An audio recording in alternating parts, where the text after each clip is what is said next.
Welcome friend. Today I am going to discuss about current, electricity chapter. This chapter is the part of class 12 physics. In this video we are going to discuss about electric current, current density, and then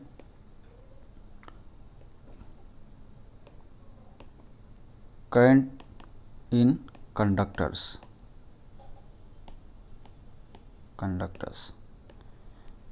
These three topics we will discuss in this video, and in subsequent video we will discuss other topics of this chapter, that is current, electricity chapters.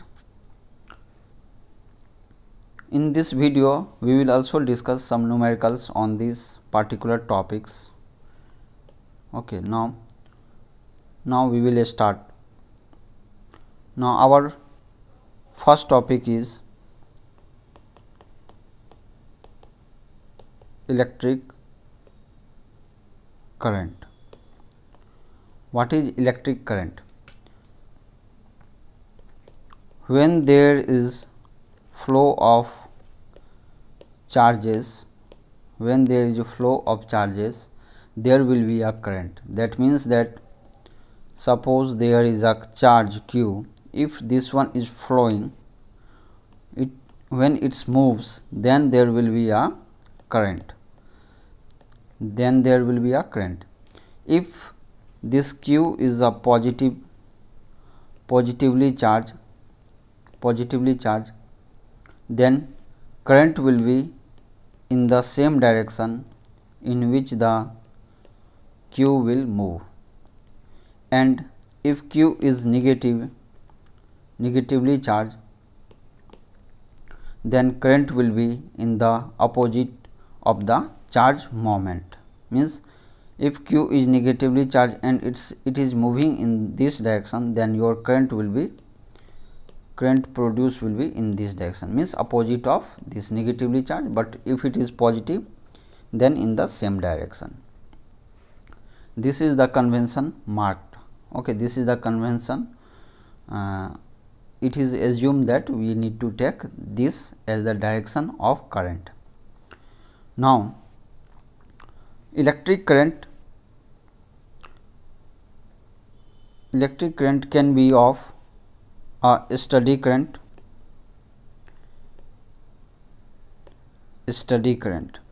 or it can be a instantaneous current. Now what is this two current? It is the electric current. It can be of steady current or it can be instantaneous current. Steady current means the current value will be a fixed. That means that if your current will not suddenly it will be fixed. It will take some time for a constant value of current. That constant value of current will be a steady current. Means it is a constant current which will be a fixed, which is independent of time. That will be a fixed. Suppose like 5 ampere. If in a circuit, or we can say if there is only 5 ampere current, then that will be a steady current. How we will define this one, a steady current? Now a steady current, it is defined as the net charge passing per unit time through a given area. What is a steady current? It is a net charge passing per unit time. That means that a steady current actually I is the representation for the electric current, means if their electric current is there, then we can represent it as I. Now, what will be this? According to definition, it is the net charge. Net charge means let it be a Q. Q is the charge passing per unit time divided by time. So, this is your current, means steady current. Which type of current is this? Steady current. It is the Q is the what? Q is the net charge. Suppose is if there is n number of charges, then we can write I equal to n into Q by T, means total charges, how much charges are there, divided by total time. So, this is your steady current. What is the instantaneous current? Instantaneous current means at an instant. Suppose, actually what I said is the current is not fixed from starting. It will take some time to be fixed or constant value. It is varying. Instantaneous current means it is varying. Suppose your current is varying like this one. So, this is your volt, this is your steady current, this is fixed steady current. But if you need to find out the current at this instant, suppose this is a T and this is your I, this graph is the current versus time, means here time is varying and here current is varying at a particular instant of time, at this instant beyond which your current will be a fix. This is fixed. Now, if you need to find out the current at this instant of time, then it will be somewhat different. At this instant of time, this will be different, this instant this will be different. So, this is instantaneous, means at this instant, then that is the instantaneous current. So, instantaneous current means current at a time t, it is given as dq by dt. That means that we can define instantaneous current as rate of flow of electric charges. How we can define instantaneous current? Rate of flow of electric charges. So, this is your instantaneous current, means IT equal to current at a time, at an instant or at a time is given by dq by dt. Now, from this equation we can write dq equal to I into dt. Okay. Now, if we will apply the integration both sides, that is dq integration of, that will be integration of I dt. So, your net charge will be integration of I dt, and it will be equal to area under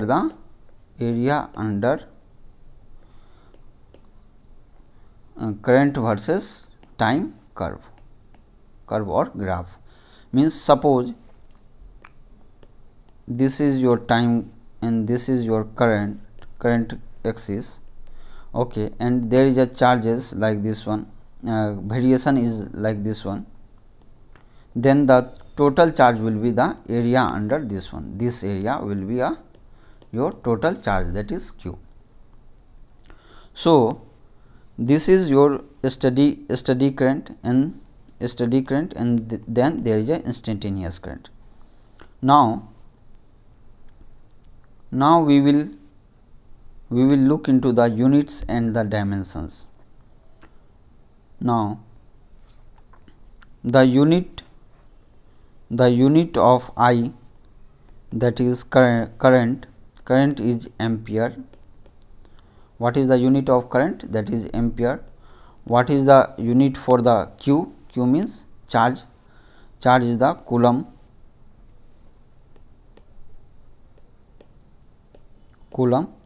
And so, and time, you know, time unit is second. So from above equation number 1 it is 2 and equation number 1 is here, steady state current equation, we can write ampere equal to coulomb per second. Okay, this is the unit for the current. What is the dimension? Dimension formula for of current. Dimension formula of current. Dimension formula for the current will be M L T then A. Means current, what is the unit for the current? That is ampere. Ampere means A. So A will be 1. In the unit of current there is only ampere, no other terms, no other masses, no length, no time. So it will be only MLTA, means or will be 0, only A will be 1. This is the dimension formula for the current. Similarly, what is the dimension formula of charge? You tell. Actually this is charge will be what? From here we can write charge means C equal to A into T, means ampere into second. So mass, length, time and then ampere. So in the charge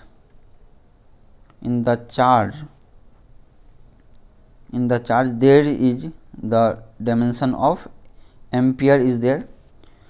Its charge unit is coulomb, but from this formula, that is ampere equal to coulomb upon time, coulomb equal to ampere into time, from this formula we can write there is a 1 ampere and there is a 1 power of time and others power will be 0. So this is the dimension for the charges. So dimension formula, this topic is the part of the class 11 physics. Okay, in this what we will do is that we will find out the formula of any quantity in term of fundamental quantities power, fundamental quantity power, in the power of fundamental quantity. What is the fundamental quantity? Fundamental quantities are mass, length, time, ampere means current,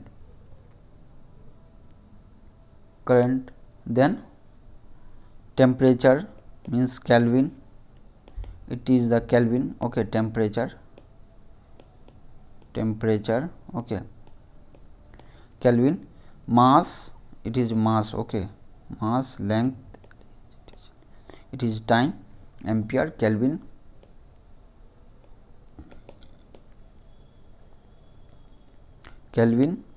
then 2, 3, 4, 5, then there is a mole. What is mole? Amount of substance, mole, and there is one more, that is candela. It is the candela is the unit of luminous intensity.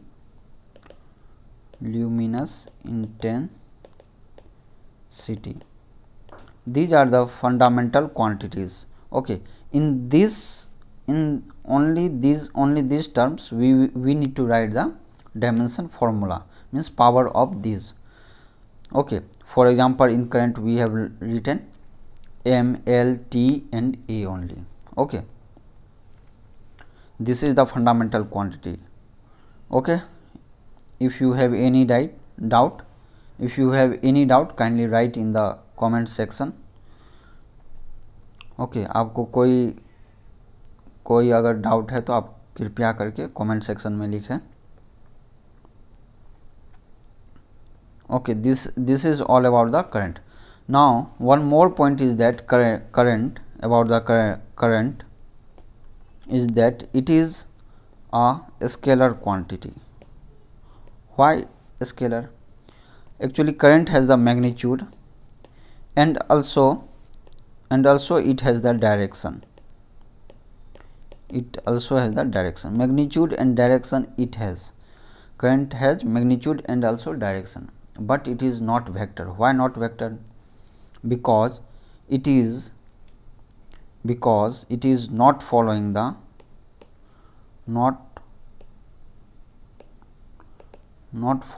rules of vector addition. What does it imply? It implies that current, suppose this is a point, okay,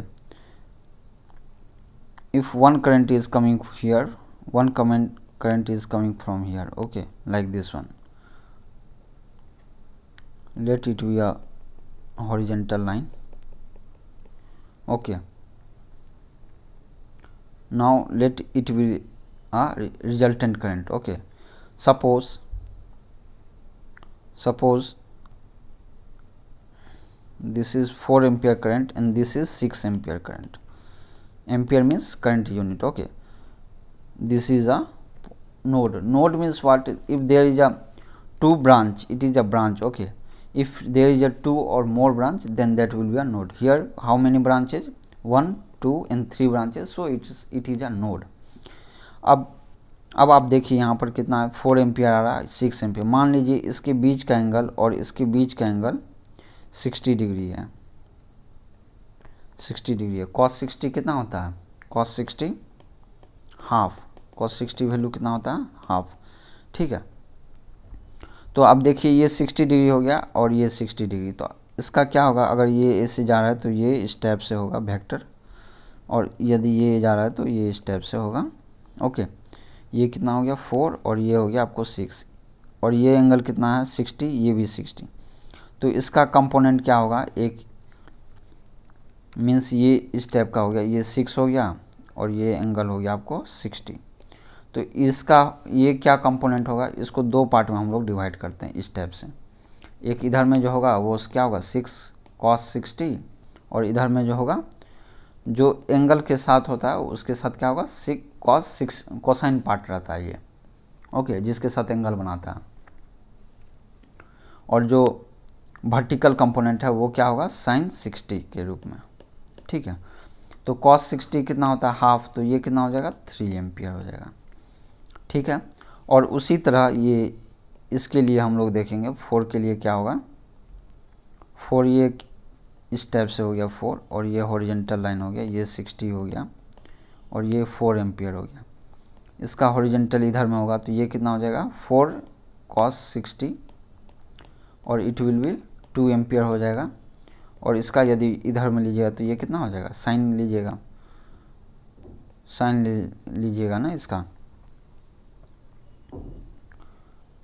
let this be also a 6 ampere only. It is also a 6 ampere, so that calculation will be easy only. So 6 cos 3 and it is also 6, so it will be a 6 sin of 60 degree. So इसका horizontal component क्या हो गया? It's horizontal component 3 ampere and also it's horizontal component 3 ampere. So total कितना हो जाएगा? ये हो जाएगा 6 एम्पियर। वेक्टर एडिशन बोल रहे हैं, ये क्या हो जाएगा? वेक्टर एडिशन हो गया। तो total vector according to vector addition कितना होगा? एच पर वेक्टर एडिशन कितना हो जाएगा? ये मान लीजिए आप लिख देते हैं इसको आई आर, रिजल्टेंट करंट। तो आई आर क्या हो जाएगा? वेक्टर कंपोनेंट के लिए, क्योंकि ये इधर में ये साइन कंपोनेंट है और इधर में साइन, तो ये दोनों सेम हो जाएगा, तो ये दोनों क्या होगा? कट जाएगा। it will be cutted out, so there will be cancel out. Okay, there will be only 3 plus 3, that is 6 ampere current only. But this is the vector addition, but according to the law of current addition, current addition में क्या होगा, अगर इस node में अगर 6 current आ रहे हैं 6 ampere और इसमें भी 6 एम्पियर आ रहे हैं, तो यहाँ से जो निकलेगा जितना आ रहा है टोटल, जितना करंट इनकमिंग करंट है उतना ही आउटगोइंग होना चाहिए। तो यहाँ पर इनकमिंग कितना हो गया 12, सो यहाँ पर कितना हो जाएगा 12 एम्पियर आउट होगा।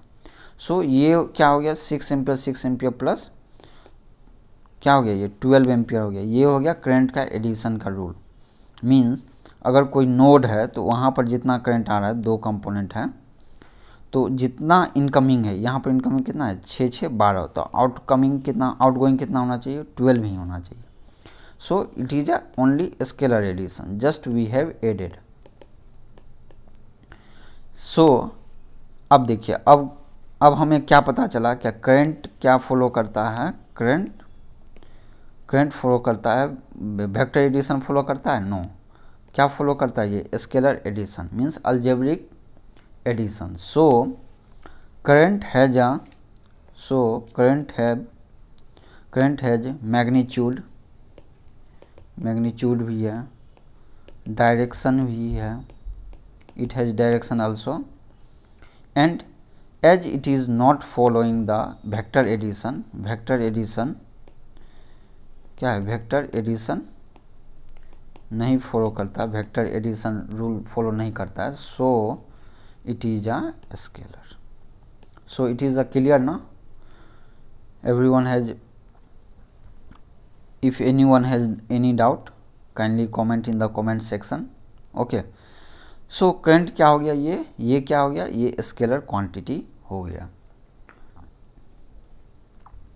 तो हम लोगों ने क्या क्या पढ़ लिया, यहाँ पर एक बार रिवाइज कर देते हैं आपको। करंट इलेक्ट्रिसिटी, ये ओके, इसमें क्या पढ़ें, इलेक्ट्रिक करंट क्या होता है, जब भी आपका फ्लो ऑफ चार्ज होगा तो क्या होगा, एक करंट आपका फ्लो होगा। फ्लो ऑफ चार्ज का मतलब ही हो गया करंट फ्लो होना है, ठीक है। हाँ, whenever there is a flow of charges, that means the electric current will flow. There is a steady current and there is a instantaneous current. Steady current means क्या हो गया, जो constant value होता है, that is 5 ampere. जैसे ये हो गया, यहाँ पर क्या हो गया, कांस्टेंट करंट है 5 ampere, irrespective of time very हो रहा है, ठीक है, लेकिन आपका करंट फिक्स है, तो ये कितना हो गया 5 एम्पियर करंट हो गया स्टडी करंट। तो उसके लिए क्या है, स्टडी करंट क्या हो जाएगा आपका, इसका डेफिनेशन होगा, it is the net charge passing per unit time. What is this, net charge passing per unit time, net charge passing per unit time, तो वो क्या देगा आपका स्टडी करंट देगा। इंस्टेंटेनियस करंट क्या होता है, एट एनी इंस्टेंट अगर आप करंट फाइंड आउट कर सकते हो तो वो इंस्टेंटेनियस करंट होगा। इसलिए इंस्टेंटेनियस करंट क्या होगा, current at a time T, ये क्या होगा dq/dt होता है। क्या होता है, dq/dt means rate of flow of electric charge.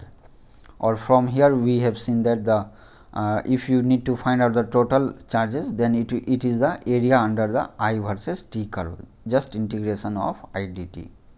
Okay, then we have seen about the units and the dimensions of the ampere and the coulomb current. Okay, now then we have seen that current, what is this current is a scalar, not a vector. It has the magnitude and the direction, but as it is not following the vector addition rule, so it's not a vector quantity, it's a scalar quantity. Now we will go for the second topic, that is current density. Current density is defined as the current per unit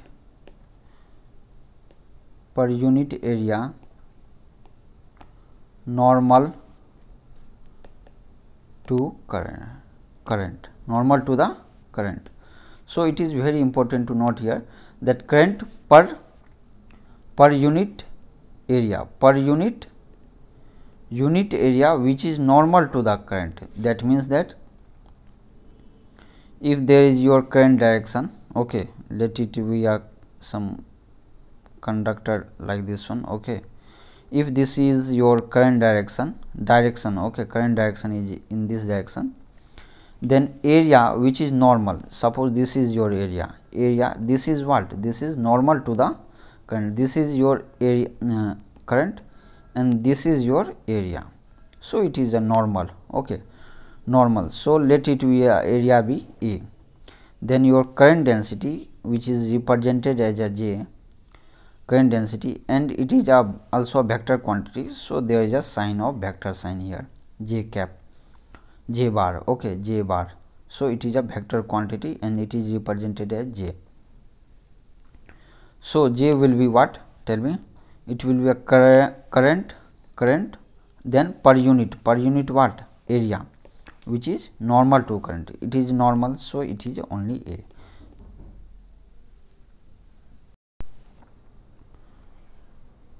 So this is your current density, that is current I per unit area. Now अगर आपका area अगर normal ना हो तो, if the area is not normal to your current, that means if current is flowing in this direction, okay, I, and your area be like this one, area is like this one, okay, this is your area. One point is also there, that this is your current and this is your area. What will be your area vector? Area vector will be, suppose this is your area na, okay, your area vector will be from center, it will be outward direction, that is this will be A cap, area vector, it will be your area vector. Area vector will be like this one, means perpendicular to the area. So area vector and the current is in the same direction, okay. Now in this case, when your area is not normal to your current, now this is your current, okay, and this is your area, means it means that your area current is this one and your area is this one, area means A, not vector, okay. Your area vector will be where, perpendicular to this area, this point. So it will be like this one, this will be your A vector. So suppose this area vector and your in this current and the area vector, there is a angle, let it be a theta, there is a inclination of angle theta. Then we can write same concept, that is if this one is A and this is theta, A is making angle theta with your x axis, that is I. So its horizontal component will be A cos theta, and your vertical component will be where? Vertical component will be perpendicular to this, that is this will be your A vector sin theta, okay. Any doubt? No. So this is your current. Now its normal area will be what? Normal area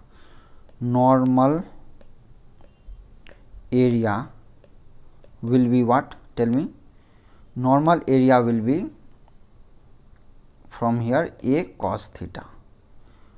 What will be your normal area? A cos theta. A cos theta will be your normal area in this case when this is inclined.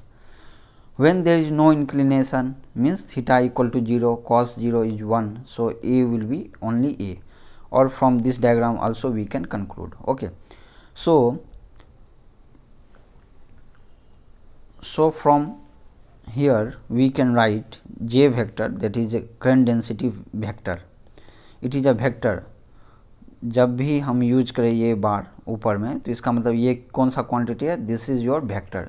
Vector ये हो गया. Scalar vector में अंतर क्या है आप लोग को पता है. Scalar means there will be a no direction. In vector there will be a direction provided that satisfy the vector additions, vector rules. Okay, vector rule जो भी है उसको सेटिस्फाई करना अनिवार्य, important. Okay, so in the normal case means if that one generalized case, general case we can write I means current upon A. A means normal area. Normal area will be what? Tell me. It will be A cos theta. Okay, any doubt? If you have any doubt, kindly comment. Okay, in the commenting section. Then we can write current will be J A cos theta. As there is a that means that J vector dot A vector. यहाँ पर आपको मैं बताना चाहता हूँ, here it is a dot. What is this dot? Dot means what? If there is dot, then we can simplify this as J into A into cos theta. Theta is the angle between J and the A vector. Okay, if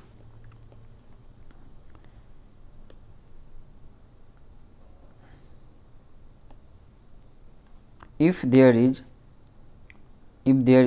A cross B, then we can write AB sin theta. Theta is the angle between A and B. If there is A dot B, then we can write AB cos theta. This is a dot, this is a product in a dot, and it is a cross. Okay, it is the cross. And if there is a vector, then there will be a product will be your scalar.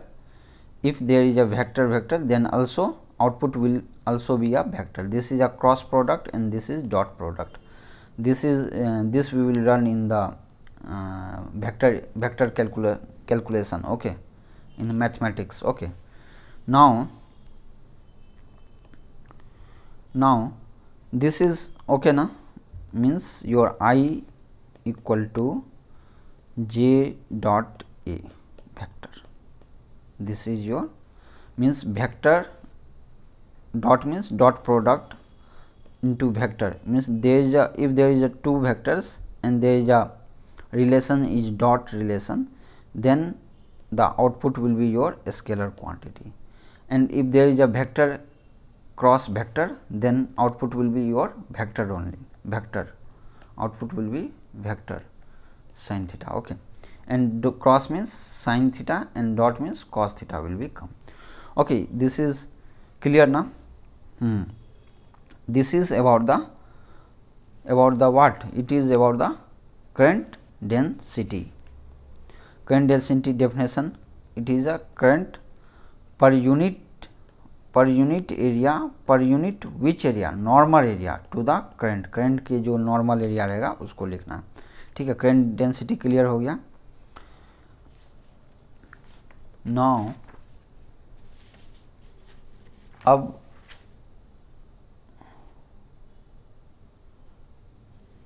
अब हम लोग चलते हैं. अब हमारा topic है, third topic है, that is electric currents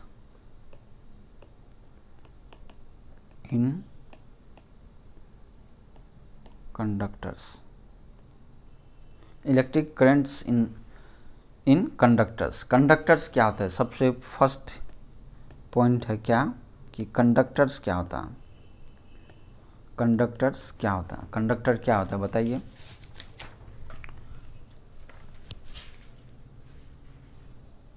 conductors क्या होता है? Conductors are those material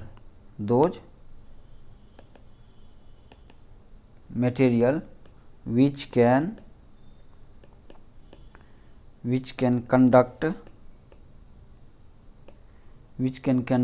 electricity. Means conductor वो होता है जिससे आप करंट फ्लो होता है. और वी कैन से जिसके पास फ्री इलेक्ट्रॉन्स होता है, free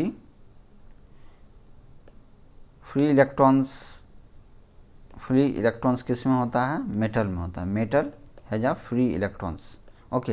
and metal is a example of conductor, example क्या है कंडक्टर का, मेटल्स मीन्स जैसे मेटल्स हो गया, ठीक है।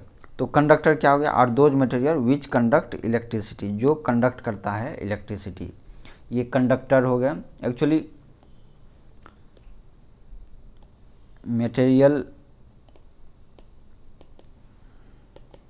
मटेरियल को नॉर्मली 3 पार्ट में डिवाइड किया जाता है। एक तो कंडक्टर हो गया, एक हो गया सेमी कंडक्टर, हो गया, एक हो गया इंसुलेटर,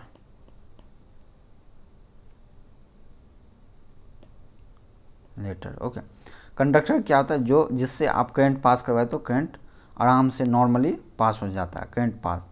सेमी कंडक्टर में क्या होता है, कुछ स्पेशल कंडीशन में करंट पास होता है, लेकिन इंसुलेटर में ये करंट इसमें पास नहीं होता है, ये पूरा इंसुलेट होता है। जैसे आप पेपर ले लो या प्लास्टिक ले लो, तो उसमें क्या होता है, करंट पास नहीं होता है। लेकिन सेमी कंडक्टर होता है जो इलेक्ट्रॉनिक्स, बहुत सारा इलेक्ट्रॉनिक्स इक्विपमेंट है जिसमें यूज होता है सेमी कंडक्टर डिवाइसेस का। ये चैप्टर हम लोग कमिंग लेक्चर में पढ़ेंगे। ये एक क्लास 12 का ही पार्ट है, बाद में पढ़ेंगे इसके बारे में। कंडक्टर, इस टॉपिक मीन्स इस चैप्टर में हम लोग मेनली किस पे कंसंट्रेट करेंगे, कंडक्टर्स पे करेंगे। किस पे करेंगे, कंडक्टर्स पे करेंगे, ठीक है। अब देखिए करंट के बारे में हम लोग ने क्या पढ़ा था कि फ्लो ऑफ क्या था, चार्जेस। जैसे ही फ्लो ऑफ चार्जेस होगा करंट प्रोड्यूस होगा। कंडक्टर में क्या होता है, कंडक्टर में क्या फ्लो करता है, कंडक्टर में फ्लो करेगा आपको electrons. Means in conductor, actually in conductor में क्या होता है कि नॉर्मली मान लीजिए आप मेटल लो या कोई भी लो, तो उसमें क्या होता है, फ्री इलेक्ट्रॉन्स अवेलेबल होता है। फ्री इलेक्ट्रॉन्स मतलब क्या हो गया, अगर मान लीजिए आप कॉपर ले लो, कॉपर का क्या है, एक फ्री इलेक्ट्रॉन रहता है। कॉपर में क्या होता है, न्यूक्लियस होता है, उसके चारों ओर अराउंड क्या होता है, ये इलेक्ट्रॉन्स होता है। लेकिन एक क्या होता है, एक इलेक्ट्रॉन इसमें क्या होता है, फ्री होता है कॉपर में। तो ये जो इलेक्ट्रॉन फ्री इलेक्ट्रॉन है वो क्या होता है, मूवेबल होता है, मूव करता है। तो इलेक्ट्रॉन का चार्ज क्या होता है, माइनस, याद है ना, इलेक्ट्रॉन का क्या चार्ज होता है, माइनस। अगर मान लीजिए इस पर अगर मान लीजिए इस पर आपने इसके अक्रॉस वोल्टेज अप्लाई किया, क्या अप्लाई किया, वोल्टेज या फिर इलेक्ट्रिक फील्ड, क्या अप्लाई किया, इलेक्ट्रिक फील्ड मान लीजिए अप्लाई किया आपने इन दिस डायरेक्शन, क्या अप्लाई किया आपने, इलेक्ट्रिक फील्ड। तो इस इलेक्ट्रिक फील्ड के कारण क्या होगा, इस पर फोर्स लगेगा। फोर्स किधर लगेगा, इस साइड लगेगा, उल्टा डायरेक्शन में, क्योंकि फोर्स इक्वल टू क्या आता है, Q इंटू ई, और Q क्या है, माइनस ई इंटू ई। Q का वैल्यू क्या है, माइनस ई है, इलेक्ट्रॉन है ना, इसलिए माइनस ई। अगर प्रोटॉन होता तो यहाँ पर क्या होता है, प्लस ई। तो यहाँ फोर्स क्या लगा, इस साइड में, निगेटिव डायरेक्शन। जब इलेक्ट्रॉन इस साइड फ्लो होगा तो आपका ये करंट किधर फ्लो होगा, जस्ट अपोजिट, क्योंकि ये इलेक्ट्रॉन है तो करंट क्या हो गया, इस डायरेक्शन में फ्लो। जब ये प्रोटॉन होता, मान लीजिए प्रोटॉन पे क्या होता है, मान लीजिए इलेक्ट्रॉन प्लस चार्ज मान लीजिए है, तो इस पे फोर्स क्या लगेगा, इधर लगेगा, जब इलेक्ट्रिक फील्ड आपका इधर है। इलेक्ट्रिक फील्ड मतलब क्या हो गया, वोल्टेज। अब मान लीजिए इसको समझने के लिए क्या है कि मान लीजिए आपका घर में है, जैसे एक लाइट लगा लिए, लाइट मीन्स बल्ब, मान लीजिए ये बल्ब है, तो इसको मान लीजिए आपने एक बैटरी से कनेक्ट कर दिया, सिंपली किससे कनेक्ट किया, बैटरी से। तो बैटरी से जो कनेक्ट किया तो वो क्या है, एक वोल्टेज सोर्स है, वोल्टेज जो वोल्टेज देता है, एनर्जी देगा किसको, बल्ब को। क्या होगा, जब ये लगाइएगा तो क्या होता है, एक करंट फ्लो होता है। इस करंट के कारण क्या होता है, जब ये करंट बल्ब के थ्रू पास होता है तो इसमें क्या होता है, इसमें हीट के कारण क्या होता है, इसके कारण क्या होता है, लाइट जो है ना ग्लो करना शुरू होता है। इससे मतलब कि बल्ब क्या करता है, ग्लो करना स्टार्ट होता है। कब, जब आप करंट पास करवाइएगा। अब देखिए बल्ब और ये बैटरी कनेक्टेड है ये मीडियम से, ये वायर से, और ये वायर क्या है आपका, कंडक्टर ही तो है। ये वायर क्या है, कंडक्टर ही तो है। क्या है ये, कंडक्टर। क्योंकि वायर इससे पतला होता है तो हम लोग इसको एनालिसिस करने के लिए हम लोग इसको इस टाइप का सिलिंड्रिकल शेप में एज्यूम करते हैं। ठीक है, एज्यूम क्या, सिलिंड्रिकल ही होता है लेकिन बहुत ही पतला होता है। So it is this wire which is connected between the bulb and your battery is the conductor, and this conductor is shown as the cylindrical shape। तो ये हो गया आपको, ये कंसेप्ट किसका हो गया, कंडक्टर का हो गया। क्या हो गया कंडक्टर में, कंडक्टर ये हो गया। और कंडक्टर में करंट कैसे फ्लो होता है, क्योंकि इलेक्ट्रॉन इसमें जो फ्री इलेक्ट्रॉन रहता है उसके कारण से इलेक्ट्रॉन के कारण इसमें करंट फ्लो होता है। सो कंडक्टर का केस हो गया। अगर मान लीजिए इलेक्ट्रोलाइटिक कंडक्टर हुआ, इलेक्ट्रोलाइट कंडक्टर हुआ, तो इसमें किसके कारण करंट फ्लो होता है, इसमें होता है पॉजिटिव एंड निगेटिव आयंस के कारण। किसके कारण से फ्लो होता है current, positive and negative ions के कारण। मान लीजिए एक एटम है, क्या है, एक एटम है। अगर ये इलेक्ट्रॉन डोनेट किया तो क्या होता है, इस पर प्लस चार्ज लग जाता है। अगर ये एटम है, अगर ये कंज्यूम मीन्स एक, अगर ये इलेक्ट्रॉन एक ले लेगा तो क्या हो जाएगा, this will be a negative ions, positive ions and negative ions. इस दोनों आयंस के कारण क्या होता है, इलेक्ट्रोलाइट कंडक्टर में करंट फ्लो होता है। ये केमिस्ट्री में पढ़ेंगे हम लोग। ठीक है, तो इलेक्ट्रोलाइट कंडक्टर समझ गए क्या होता है, कंडक्टर समझ गए आप, सेमीकंडक्टर, ये सब क्या हो गया, मटेरियल के प्रकार हो गए, मटेरियल के डिफरेंट टाइप क्या क्या है, कंडक्टर हो गए, सेमीकंडक्टर हो गए, इंसुलेटर हो गए। ये सब हम लोग लेटर चैप्टर में पढ़ेंगे। ठीक है, नाउ तो अब हम लोग किस पे मेनली फोकस करेंगे, मेनली हमारा फोकस रहेगा कंडक्टर पे। तो हमारा टॉपिक भी वही है, third topic, that is electric current in the conductors. तो देखते हैं। तो मान लीजिए ये आपका क्या है, कंडक्टर। क्या है ये, कंडक्टर। मैं आपको फिर से बोल रहा हूँ, अगर कोई डाउट है, if you have any doubt kindly comment in the comment section of this video. Okay, now this, ये क्या आपका कंडक्टर है। तो मान लीजिए क्या है, कंडक्टर में एटम भी होगा, क्या होगा इसमें, एटम भी होगा, इलेक्ट्रॉन भी है, एटम भी है, इलेक्ट्रॉन भी है, इलेक्ट्रॉन बहुत सारा इलेक्ट्रॉन भी है, एटम भी है, बहुत सारा इसमें क्या है, इलेक्ट्रॉन भी, एटम है।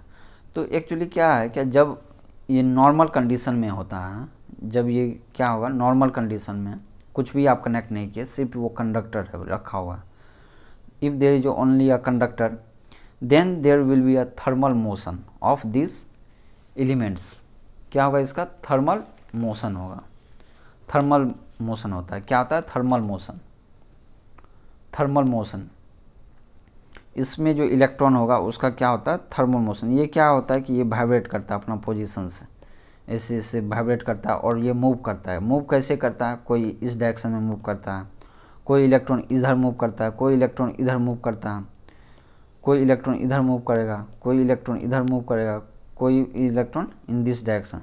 दे are moving in the random direction, random direction. और ये जो होता है इसको बोलते हैं थर्मल मोशन। ये भी हम लोग क्लास 11 के फिजिक्स में पढ़े हैं ये कंसेप्ट, थर्मल मोशन क्या होता है, रैंडम। तो ये क्या होता है कि रैंडम डायरेक्शन हो गया, ये कंडक्टर के अंडर का ही है पार्ट। ठीक है, ये इस टाइप का कंडक्टर हो गया, इसमें नॉर्मल क्या होता है, रैंडम मोशन होता है, कोई इधर से कोई इधर से कोलाइड होता है। और नेट मीन्स एवरेज वेलोसिटी, अगर माने वेलोसिटी अगर एवरेज करें हम इसका, तो ये क्या आ जाता है, जीरो आ जाता है। क्यों जीरो आ जाता है, क्योंकि रैंडम मोशन है, कोई इस इधर कोई इस साइड जाता है, कोई इधर जाता है। रैंडम मोशन के कारण क्या होता है, इसका वेलोसिटी जीरो हो जाता है। ठीक है, ये कब हुआ, जब ये नॉर्मल कंडीशन में, जस्ट एक आपने कंडक्टर लिया, उसको रख दिया कहीं पर, तो उसका थर्मल मोशन के कारण वेलोसिटी, एवरेज वेलोसिटी तो होगा कुछ, लेकिन एवरेज कीजिएगा सब का तो वो क्या हो जाएगा, zero, that will be zero. So और इसका वेलोसिटी, थर्मल वेलोसिटी जो होता है, वेलोसिटी थर्मल होता है, ये अराउंड रहता है आपका 10 टू द पावर 5 मीटर पर सेकेंड के अराउंड रहता है। कितना, 10 टू द पावर 5 मीटर पर सेकेंड, मतलब कि बहुत ज़्यादा ही है। ठीक है, तो वेलोसिटी थर्मल क्या होता है, 10 टू द पावर 5 मीटर पर सेकेंड, बहुत ही ज़्यादा है। लेकिन अगर आप एवरेज कीजिएगा, ये याद रखना है, ये अगर एवरेज कीजिए तो क्या होगा, जीरो। क्यों जीरो होगा, क्योंकि यहाँ पर रेंडम मोशन होता है, कोई फिक्स डायरेक्शन नहीं आता, कोई इधर कोई इधर कोई उधर, तो उसका एवरेज करने से क्या होगा, जीरो। ठीक है, डाउट है तो आप कमेंट सेक्शन में ज़रूर कमेंट करें। ठीक है, ये हो गया आपको। और ये थर्मल वेलोसिटी जो है, थर्मल वेलोसिटी क्या है, थर्मल मोशन के कारण जो वेलोसिटी है, थर्मल वेलोसिटी बोल सकते हैं, वो जो उसका फॉर्मूला है जो कि क्लास 11 में आप लोग ने देखा होगा, √3kV/m। तो इसमें kV क्या है ये तो पता है, ये हो गया आपको बोल्ट्जमैन कांस्टेंट। इसका वैल्यू कितना होता है, 1.38 इंटू 10⁻23 जूल पर केल्विन। केल्विन है ये, टेम्परेचर का यूनिट केल्विन। जूल तो पता है किसका यूनिट है, एनर्जी का। तो केवी हो गया, और टी क्या है, टेम्परेचर हो गया, टेम्परेचर इन केल्विन, के मीन्स केल्विन। और एम क्या हो गया, मास ऑफ इलेक्ट्रॉन्स। ठीक है, तो ये आपको फॉर्मूला हो गया थर्मल वेलोसिटी का। ठीक है, और इसका कितना होता है, ये 10 टू पावर 5 मीटर पर सेकेंड के अराउंड रहता है। ठीक है, ओके। उसके बाद आप आइए, तो अब मान लीजिए ये तो जनरल केस हो गया, क्या हो गया, जब आपने वैसे ही छोड़ दिया है कंडक्टर को, क्या नॉर्मल केस में हो गया, नॉर्मल कंडीशन हो गया। अब सेकेंड कंडीशन क्या है, कि मान लीजिए ये आपका कंडक्टर हो गया। ठीक है, कंडक्टर हो गया, इसमें मान लीजिए एटम भी है, इलेक्ट्रॉन भी है, एटम भी है, इलेक्ट्रॉन भी है, एटम भी है, इलेक्ट्रॉन भी है, एटम भी है, इलेक्ट्रॉन। यहाँ पर एक इलेक्ट्रॉन, फ्री इलेक्ट्रॉन ले रहे हैं, मान हम लोग एज्यूम कर रहे हैं ये कॉपर, क्या है ये कॉपर, क्योंकि कॉपर का क्या होता है, एक फ्री इलेक्ट्रॉन होता है।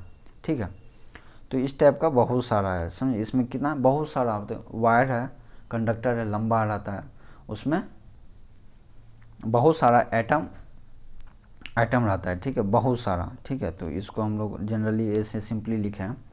अब हम लोगों ने क्या किया, इसको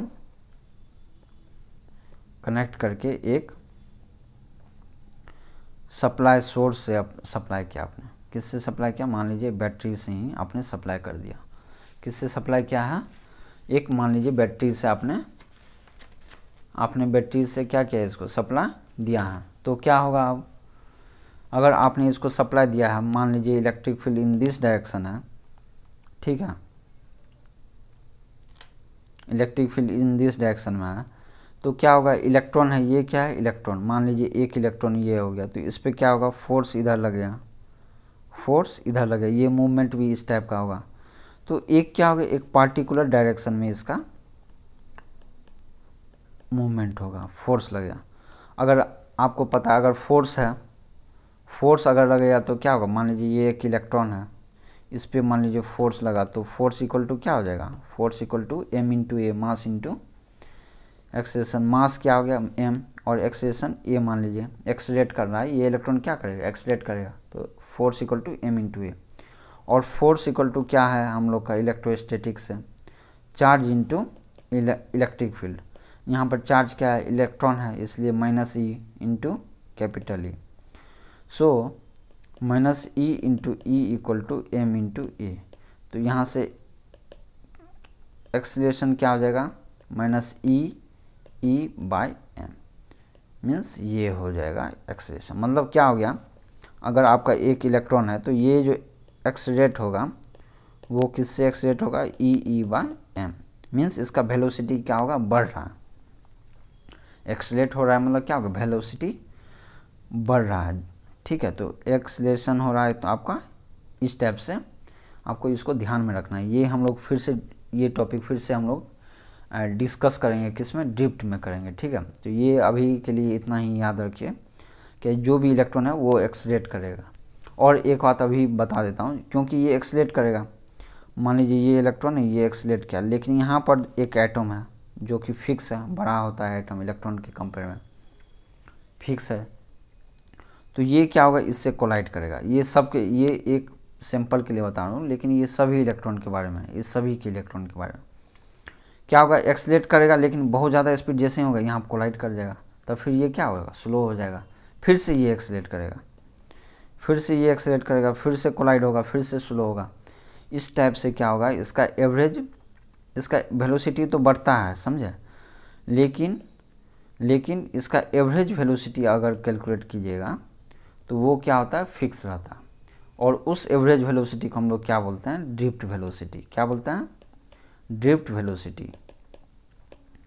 so because of the collision with the atoms the velocity is not increasing more, but if you take the average of all velocity of these electrons during when we applied the electric field, then that average velocity will be a fixed quantity, and that we will see in the next topics, that is in the drift concept.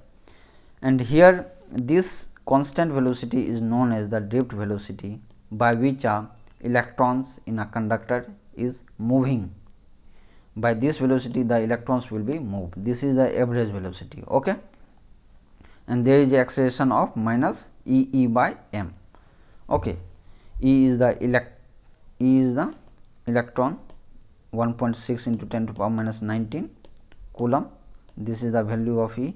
Mass is the mass of electron, and E is the electric field. What is E? E is the electric field.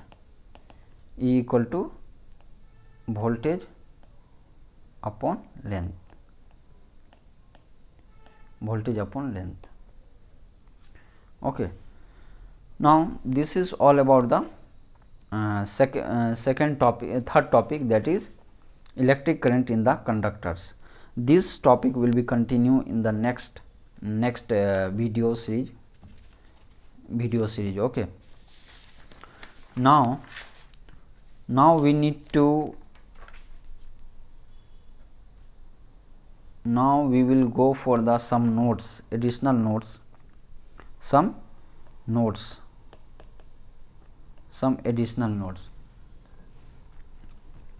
क्या क्या notes है, number 1, जो आपका current density है, current density जो कि जे से represent करते हैं, ये क्या है, वेक्टर है इसलिए बार, ठीक है। करंट डेंसिटी है, इसका यूनिट क्या है, यूनिट क्या हो जाएगा बताइए, करंट बाय एरिया होता है। मीन्स करंट का यूनिट क्या है, एम्पियर, और एरिया की यूनिट क्या है, मीटर स्क्वायर। तो एम्पियर पर मीटर स्क्वायर क्या हो जाएगा, यूनिट किसका, करंट डेंसिटी का, ठीक है। और इसका ये डायमेंशन क्या हो जाएगा, डायमेंशन हो जाएगा MLTA, means area means ampere कितना है, 1, तो पावर 1, और मीटर का कितना है, इन्वर्स 2 मीटर मीन्स लेंथ का क्या है, -2, और T है क्या, नहीं, AM है नहीं, तो ये हो गया। L पावर कितना है, -2, एंड A का पावर 1, ये हो गया करंट डेंसिटी का डायमेंशन। करंट डेंसिटी क्या है, वेक्टर क्वांटिटी है। क्या करंट भी वेक्टर है क्या, नहीं, करंट क्या है, वेक्टर नहीं है, करंट क्या है, स्केलर क्वांटिटी है, ठीक है। ये हो गया आपको करंट डेंसिटी के बारे में। नंबर 2 पॉइंट,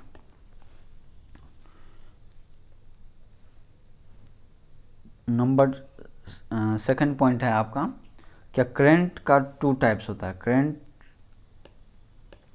का टाइप्स, वो तो हम लोग फॉर्म ऊपर में जो हम लोग पढ़े थे वो फॉर्म्स था। कौन कौन सा फॉर्म्स था, स्टडी करंट का एक फॉर्म होता है, और इंस्टेंटेनियस करंट, दो टाइप का फॉर्म हो गया। मीन्स एक या तो करंट क्या होगा, स्टडी करंट होगा या स्टडी इंस्टेंटेनियस करंट होगा। नाउ करंट का टाइप्स क्या होता है, दो टाइप का, एक होता है एसी, एक होता है डीसी करंट।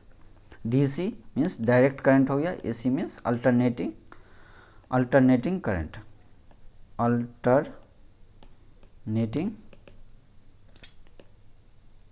करंट, और डीसी हो गया आपको डायरेक्ट करंट।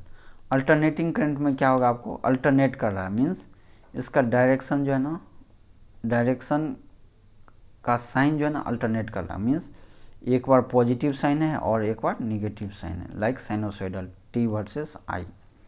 तो यहाँ आप देखिए पॉजिटिव साइन हो गया, निगेटिव मीन्स इसका डायरेक्शन क्या हो रहा है, डायरेक्शन हाफ साइकिल के लिए पॉजिटिव है, हाफ साइकिल के लिए निगेटिव, अल्टरनेट हो रहा है, तो ये क्या हो गया अल्टरनेटिंग करंट। डायरेक्ट करंट में क्या होगा, इसका डायरेक्शन जो है ना सेम होना चाहिए इर्रेस्पेक्टिव ऑफ टाइम, टाइम ये है, इसका डायरेक्शन सेम हो गया, ये हो गया डीसी करंट, ये हो गया आईडीसी, ये हो गया एसी। डीसी में क्या हो गया, ये हो गया, ये देख रहे हैं इसका डायरेक्शन क्या है, एक ही डायरेक्शन है, तो ये पॉजिटिव डायरेक्शन हो गया ओनली, सो प्लस डायरेक्शन हो गया, तो ये क्या हो गया डायरेक्ट करंट, ये हो गया अल्टरनेटिंग करंट। ये सब हम लोग फिर भी बाद में पढ़ेंगे।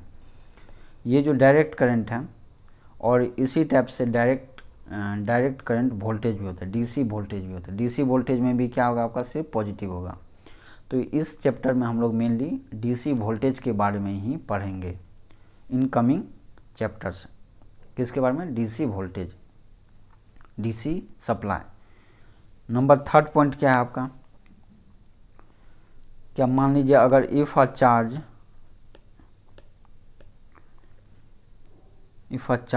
मान लीजिए क्यू चार्ज, क्या है ये क्यू, ये क्या कर रहा है आपको, revolves. If a Q charge revolves in a circle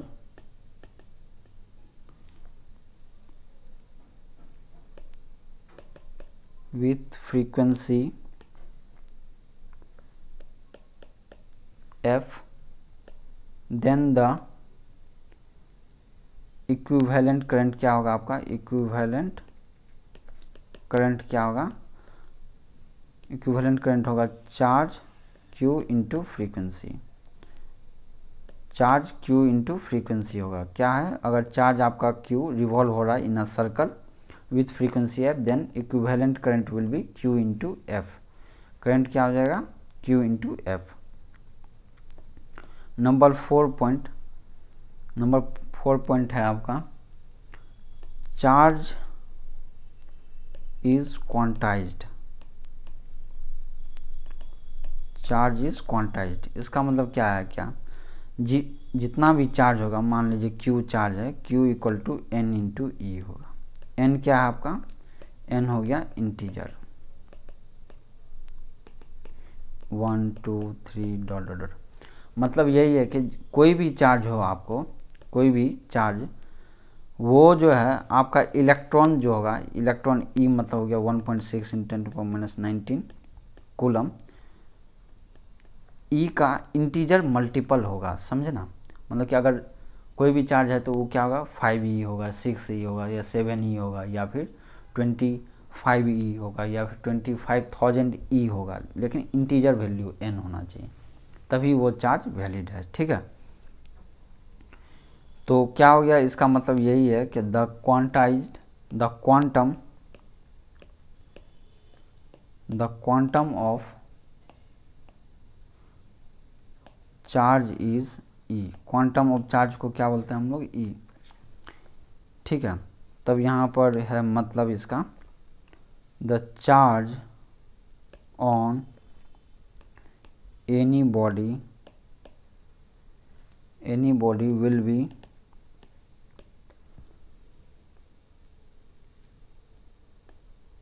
will be some integral multiple of E means electrons का क्या होगा, सम इंटीग्रल मल्टीपल ऑफ इलेक्ट्रॉन होगा। E अगर प्लस है तो यहाँ प्लस माइनस है, क्योंकि ये कुछ भी हो सकता है, प्लस भी हो सकता है, माइनस भी हो सकता है, ठीक है। तो Q इक्वल टू एन ही होगा, मीन्स चार्ज क्वांटाइज्ड हमेशा होता है, ठीक है। चार्ज क्या है, क्वांटाइज्ड। 4 हो गया। फिफ्थ पॉइंट में लिखिए आप CGS unit of current. CGS unit of current क्या होता है? बायोट। बायोट होता है। SI यूनिट क्या होता है करंट का? SI unit of current equal to क्या होता है? एम्पियर।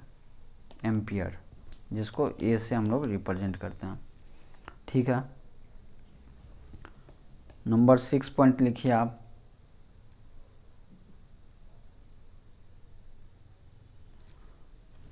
नंबर 6 पॉइंट है, नंबर 6 पॉइंट लिखिए current in different situation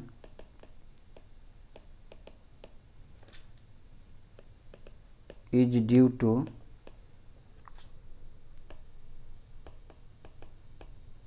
motion of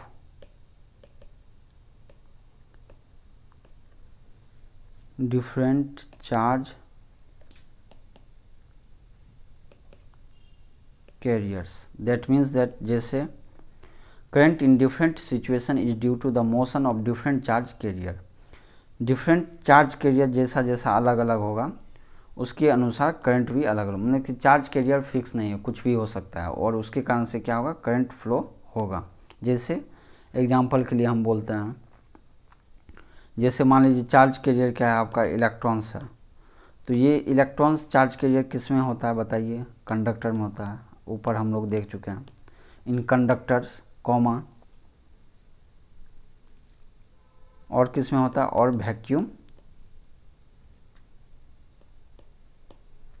vacuum tube.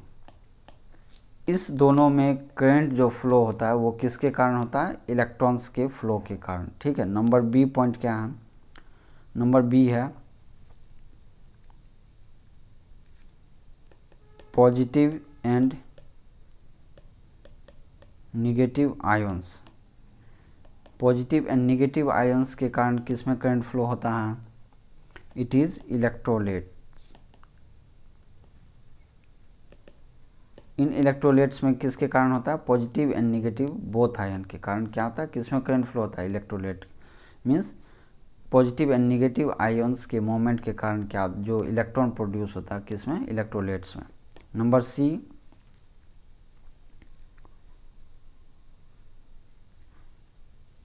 Electrons and holes. Holes ये किस में होता है? ये होता है सेमीकंडक्टर में। सेमीकंडक्टर मीन्स इन कंडक्टर में तो पता है आपको क्या इलेक्ट्रॉन होता है, लेकिन सेमीकंडक्टर में क्या होता है? जो स्पेशल पर्पस नहीं बताए थे, स्पेशल पर्पस के कारण इसमें करंट फ्लो होता है। It is due to the electrons and holes. This concept we will learn in the next chapter. Okay. उसके बाद क्या है आपका? Discharge tube.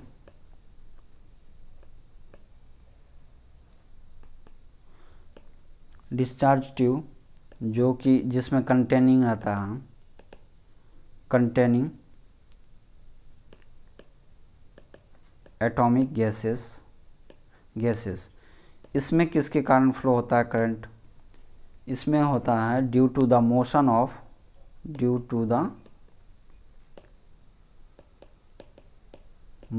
Of positive ions and electrons. Positive ions and electrons के कारण किस में करंट फ्लो होता है? डिस्चार्ज ट्यूब, जो कि एटॉमिक गैस जिसमें भरा होता है। ठीक है। तो ये आज के लिए हम लोग यहाँ तक ही देखेंगे। In next video we will discuss numericals related to this topic, that is the current and the current density and the current in the conductors. In next coming video we will discuss about the numericals based on these concepts. Okay,